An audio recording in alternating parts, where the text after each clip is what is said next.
কি ধরনের? আলম হাসানের বলতে গেলে সব ধরনের মেয়ে পছন্দ। এখন আপনি এখানে একটা মেয়ে না দাঁড় করান, ওর পছন্দ হয়ে যাবে, চেহারা ভালো হোক বা খারাপ হোক আর পছন্দ হয়ে যাবে। আজকে একটা মেয়ে আপনার দরকার হলে কার সাথে কথা বলেন, আজকে যদি কোনো একটা মেয়ে মেসেজ দেয় না, কালকে উনি ওই মেয়ের সাথে দেখা করতে চলে যাবে। আমি এগুলো প্রমাণ অনেক পাইছি, এই যে আপনাদেরকে আমি দেখাই। আচ্ছা, একজন ঘরের স্ত্রী, একজন স্ত্রী এই যে স্বামীর এই কীর্তিকলাপগুলো মেনে নিতে পারে? কখনো মেনে নিতে পারে? স্বামীর ভাগ কাউকে দিতে পারে?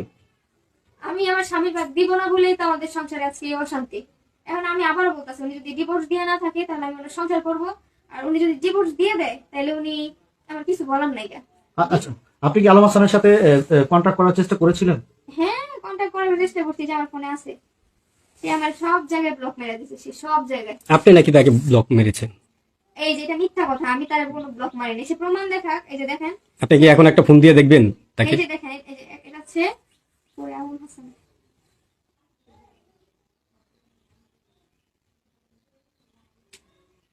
এই যে একটা নাম্বার, এই নাম্বারটা আমি কখনো জানতাম না আমার হাজবেন্ডের এই নাম্বার আছে। আমি এতটা হতভাগী যে আমার জামাই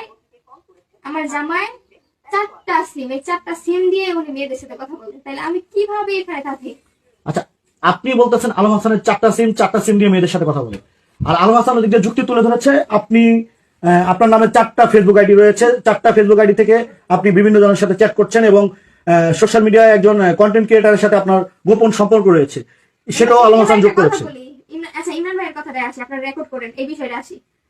আমাদের বাসায় পাঠাই দিত ঝগড়া, মানে ওদের বাসা থেকে আসি ঝগড়া করে পাঠাই দেওয়ার পরে আমি তো ওর সাথে সিজুকা সুমাইয়ের নামে একটা মেয়ের সাথে রাত্রে 12টা 1টা বাজে কথা বলতে দেখতাম। আপনারা কিন্তু ভালো মাইন্ডে নিয়েন, কথা বলতে দেখতাম। দেখার পরে দিয়ে আমি ইমরান বিপিনে সালাম দিছি, সালাম দেওয়ার পরে ভয়ে আর কিছু কই নেই, যে আমি যদি জানে গালাগালি করবো, এর জন্য আর কিছু বলি নাই। পরে ওই ইমরানে আলম গিয়ে বলছে যে কি ভাই, এরা কি আপনার বউ?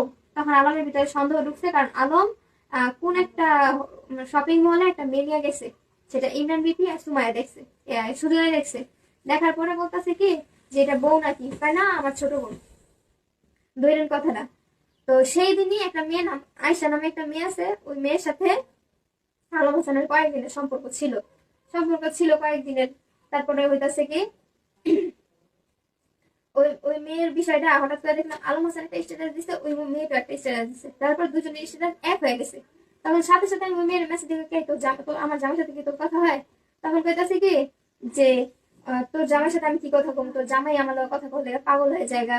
আমার নিয়ে যে উত্তরা না জানি মহাখালী একটা রেস্টুরেন্টে নিয়ে গিয়ে 5,000 টাকা খরচ করছে। তুই কি জানোস তোর জামাই আমার পিছে একদিনে 20,000 টাকা খরচ করছে মাদারীপুরে গিয়া? হ্যাঁ, এখন তোর জামাই আমার সাথে কথা কয়, তো আমার বিয়ে করবো, তোর ছেড়া দিয়ে, মানে এরকম অনেক কথা। এগুলা হওয়ার পর থেকে তার সাথে আমার ঝামেলা হওয়ার পর আমার চিন্তা করছি আমার আগে একটা পাঁচ আছে, আমার এখন এটা নিয়ে দূরে থাকতে হবে।